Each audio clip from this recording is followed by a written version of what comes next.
ಎಲ್ಲರಿಗೂ ನಮಸ್ಕಾರ. ಎಲ್ಲ ಕ್ಲಾಸಸ್ ಚೆನ್ನಾಗಿ ಹೋಗ್ತಾ ಇದೆ ಅಂದ್ಕೊಳ್ತೀನಿ.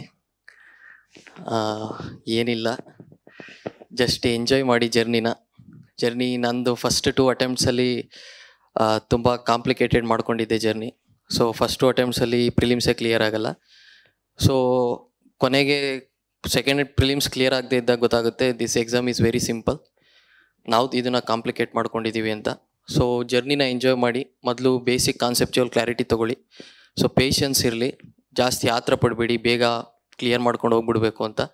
ಸೊ ಪೇಷನ್ಸಿಂದ ಬೇಸಿಕ್ಸ್ನ ನೀಟಾಗಿ ಕಾನ್ಸೆಪ್ಚುವಲ್ ಕ್ಲಾರಿಟಿ ತೊಗೊಳ್ಳಿ.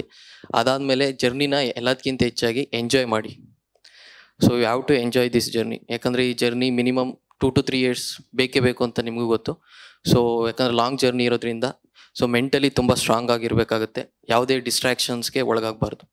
ಸೊ ಮೊನ್ನೆ ಒಬ್ಬರು ಪರ್ಸನ್ನ ಮೀಟ್ ಮಾಡಿದಾಗ ಅವ್ರು ಹೇಳ್ತಾಯಿದ್ರು, ಈ ವರ್ಲ್ಡಲ್ಲಿ ಇರೋದೇ 2 ಥರ ಪೀಪಲ್, ಒಂದು ಸಕ್ಸಸ್ಫುಲ್ ಪೀಪಲ್, ಇನ್ನೊಂದು ಡಿಸ್ಟ್ರಾಕ್ಟೆಡ್ ಪೀಪಲ್, ಅಷ್ಟೇ ಇರೋದು. ಸೊ ಡಿಸ್ಟ್ರಾಕ್ಷನ್ಸ್ ತುಂಬ ಇದೆ ಚಂದ್ರ ಲೇಔಟಲ್ಲಿ. ಸೊ ಡಿಸ್ಟ್ರಾಕ್ಟ್ ಆಗಬೇಡಿ. ಸೊ ಕಂಟಿನ್ಯೂಯಸ್ ಕನ್ಸಿಸ್ಟೆನ್ಸಿಯಿಂದ ಕ್ಲಿಯರ್ ಮಾಡಿದ್ರೆ ಖಂಡಿತವಾಗಿಯೂ ಕ್ಲಿಯರ್ ಮಾಡ್ಬೋದು. ಯಾವುದೇ ಇನ್ಫೀರಿಯಾರಿಟಿ ಕಾಂಪ್ಲೆಕ್ಸ್ ಬೇಡ, just go and kill it ಅಷ್ಟೇ. ಸೊ ಎಲ್ಲದಕ್ಕಿಂತ ಹೆಚ್ಚಾಗಿ ನಾನು ಯಾವಾಗಲೂ ಕೋಟ್ಸ್ ಹೇಳ್ತಾ ಇರ್ತೀನಿ. ಒಂದು ಕೋಟ್ಸ್ ಹೇಳೋಕ್ಕೆ ಇಷ್ಟಪಡ್ತೀನಿ. Confidence, satisfaction and happiness, all that magic you are looking for is in the work you are avoiding. So ನೀವು ಡೈಲಿ ಕನ್ಸಿಸ್ಟೆಂಟಾಗಿ ವರ್ಕ್ ಮಾಡಿದ್ರೆ ಖಂಡಿತವಾಗಿಯೂ you can reach your goal. Thank you.